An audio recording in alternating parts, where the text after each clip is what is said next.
So, Jerry, one of your most talented players is not here in camp. Zach Martin, perennial All-Pro, not compensated like it anymore, though. What's your take on Zach Martin's holdout situation? Well, I, of course, have all of the appreciation for what Zach has done, what he's going to be doing for this team this year and next year. But he's a part of a team, and that really does apply to the financial structure of the team.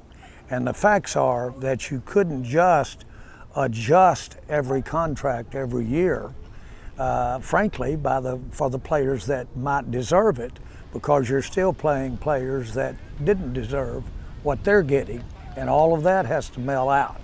Everybody understands that. I don't know that there's a number that Zach, everything he is, doesn't belong beside his name. But the facts are, the way we have to husband those dollars, we've got to have them not only for the players this year, but we've got to have them for the guys we sign next year, people like Parsons, people like Lamb. So the whole thing is a bigger picture. That's hard to do. You certainly have favorites of just people. He's one of them. And so it's even more, I think, notable that everybody has to deal with the circumstances. You have upgraded the roster. I think about Stephon Gilmore, you bring in Brandon Cooks, but you stopped short at the State of the Team presser in mentioning the Super Bowl. I think that when I look at where we are with Dak, when I look at where we are with Tyron Smith, we need to get it done now. You did bring up the Lombardi Trophy at opening ceremony, so I'll be direct. Given health, are you confident that this team will win the Super Bowl this year, Jerry? Well, I don't think I should go there and can't go there. Only God knows that. And to be trite, I will tell you that I am optimistic. I'm always optimistic, but I'm particularly optimistic because of our coaching and what we've done to kind of restructure Mike McCarthy's role, how we're emphasizing Quinn's role, and the subordinate coaches that they have on their staff. That and the quality of the talent across the board on this team, the depth. I think those teams should have me sitting pretty tall in this chair as we start this camp. You said something at the State of the Team presser that really struck me. All you got to do is look at the people who aren't here, whether players, coaches, GMs, owners.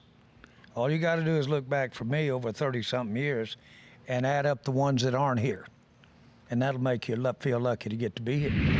I thought about people like Raiders great Al Davis, former director of college scouting here, Larry Lacewell, your assistant, Maryland. Because those people are not here with us, does that increase your sense of urgency to try and get another Super Bowl championship? Well, it does, and it really, from the standpoint of feeling fortunate to get to be here and be having this interview with you. Here we are, probably in the best weather in the United States today, and we're practicing football. And we're getting ready to have a great football season in the greatest league, in my mind, in the world.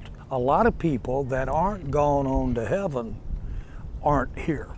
And they were here 10, 20, 30 years ago. So it makes me feel lucky to be a part of being here today and getting to have my 2 cents worth and helping us get to a championship. When you talk about helping you get to a championship, I think about Dak Prescott because he has brought you guys to the playoffs, but we know about the postseason disappointment that you've been through.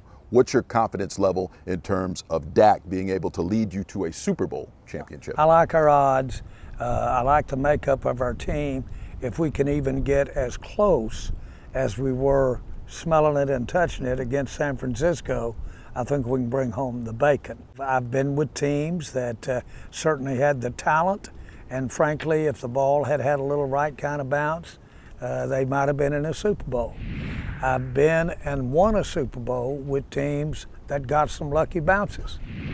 So you got to have a little of all of it, but mainly you've got to have talent, you've got to have preparation, and you got to have resolve, and this is where you start. This weather allows us to get 2 times the repetitions for this team. Football is about repetition. That's 90% of it. And so we're here, we've got our nose to the grindstone. We're going to get as prepared as a team can get to take this outstanding talent. I think that Dak, with his background, his experience, he's been there now and he's had some disappointment. All of that helps you give you a better chance, I think, to win it. Jerry, there's still a significant portion of North Texans who are convinced that you're more in this for the money as opposed to trying to win. They frequent my email inbox, Jerry. I hear from them all the time. What's your message to those people? Well, first of all, I can appreciate why they would think that. Now, I don't equate, when I wake up, the Cowboys with its value ranking as far as the value of a sports team. Anybody that knows me would know that I would go down to 10% of that value for some more first downs or some more wins in the right place, because I'm never going to see that, because I'm not going to have this team. The point is, I barely had enough to get in the game. I was really over my skis when I bought the Cowboys, and it's a miracle that I survived it and ended up with the team. We've chosen to spend our life in the excitement and the conversation and rubbing elbows with Mike McCarthy and rubbing elbows with Steven and people like that. We've chosen that. I've been old enough that I've had a couple of other areas that I got to spend some time in, a couple of other lives, if you will. I like this one right here. For me, I had money. I gave it all up, and I gave up money I didn't even have to get to sit here with you and be a part of the future of the Cowboys. It was never about the money. It was about a passion. Now, what's ended up happening over these 33 years is that just getting to be a part of this thing with everybody, getting to be a part of the NFL, it's caused me to be and do things I would have never dreamed to even try. And it's just made me try it. God, that works. Let's do some more. And so it has made, in a positive way, me and inspired me as well. Frankly, it's never the pluses for me have been about the money. It's been about the kind of life I've gotten to have being a part of it.